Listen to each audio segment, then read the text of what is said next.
ఇప్పుడే జీ5 app download చేయండి. చూడండి మీ ఫేవరెట్ టీవీ షోస్ ఎప్పుడైనా ఎక్కడైనా. ఈ రైటింగ్ ఎవరిది అని ఒక్కరి గురించి తెలిసినా రెండో వాళ్ళు దొరికిపోతారు. పెద్దమ్మా, చారు ఉంది కదా, చారుతో రాపిద్దాం. పనిచేద్దాం. పద పద. చారు, చారు, ఏంటి పెద్దమ్మా? సరుకుల పట్టి రాయాలమ్మా. నేను చెప్తాను, నువ్వు రాసిపెట్టు. పక్కనే ఆద్య ఉంది కదా, తనతో రాయించు. తనకి తెలుగు రాయడం రాదంటమ్మా, అందుకే నీ దగ్గరికి వచ్చాం. నువ్వు రాయ్. కూర్చో కూర్చో, రాయ్ రాయ్. కందిపప్పు మినపప్పు ఎలాగో కావాలి కాబట్టి ఓ 4 కిలోలు రాయ్. ఉంది పెద్దమ్మా, రాస్తాను. నువ్వు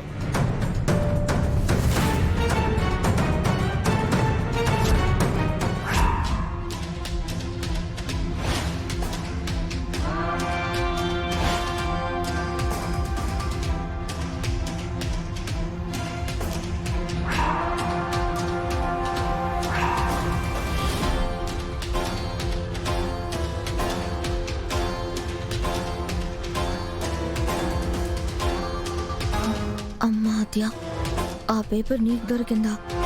ఈ సరుకుల పట్టి నాతో రాపిస్తే ఈ 2 రైటింగ్లు ఒకటైనా కాదా అని అర్థమవుతుందనా నీ నాటకం. చెప్తా.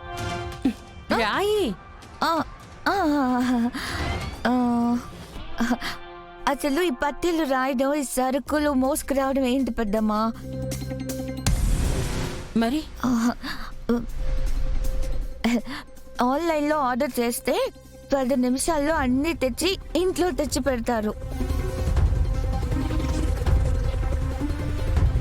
అవన్నీ పట్నంలో ఉంటాయమ్మా, ఇక్కడెందుకుంటాయి? వాళ్ళు ఎక్కడున్నా మనకు ఎక్కడ కావాలంటే అక్కడ పంపిస్తారు. చెప్పు, నేను ఆర్డర్ చేస్తాను. చెప్పు. వద్దులేమ్మా, అలా ఎక్కడి నుంచి పడితే అక్కడి నుంచి తెప్పిస్తే ఆయనకి నచ్చదులేమ్మా. అబ్బో, ఈ చారు తప్పించుకుంది. అలవాటైన చోటు తీసుకొచ్చుకుంటేనే మంచిది. సర్లే, ఇదంతా ఎందుకు? నా తిప్పలేవో నేను పడతానులేమ్మా.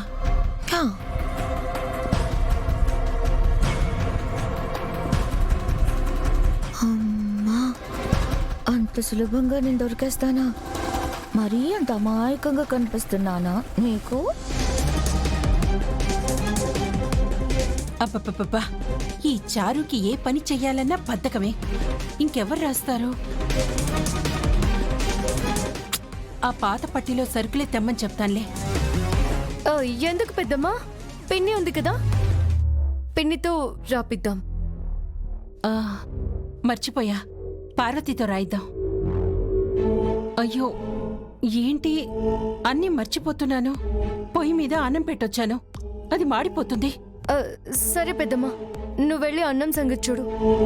సరుకులు లిస్ట్ కదా, పిన్నితో నేను రాపిస్తానులే. సరేనమ్మా, ఇంటికి కావాల్సిన సరుకులన్నీ రాయించు. అలాగే పెద్దమ్మా, నువ్వు వెళ్ళు.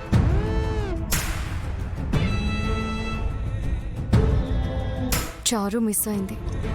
పిన్నితో రాయిస్తే ఆ ఇద్దరిలో పిన్ని ఉందో లేదో తెలుస్తుంది. జీ5 యాప్ డౌన్లోడ్ చేసి అన్ని ఎపిసోడ్స్ పూర్తి ఉచితంగా చూడండి.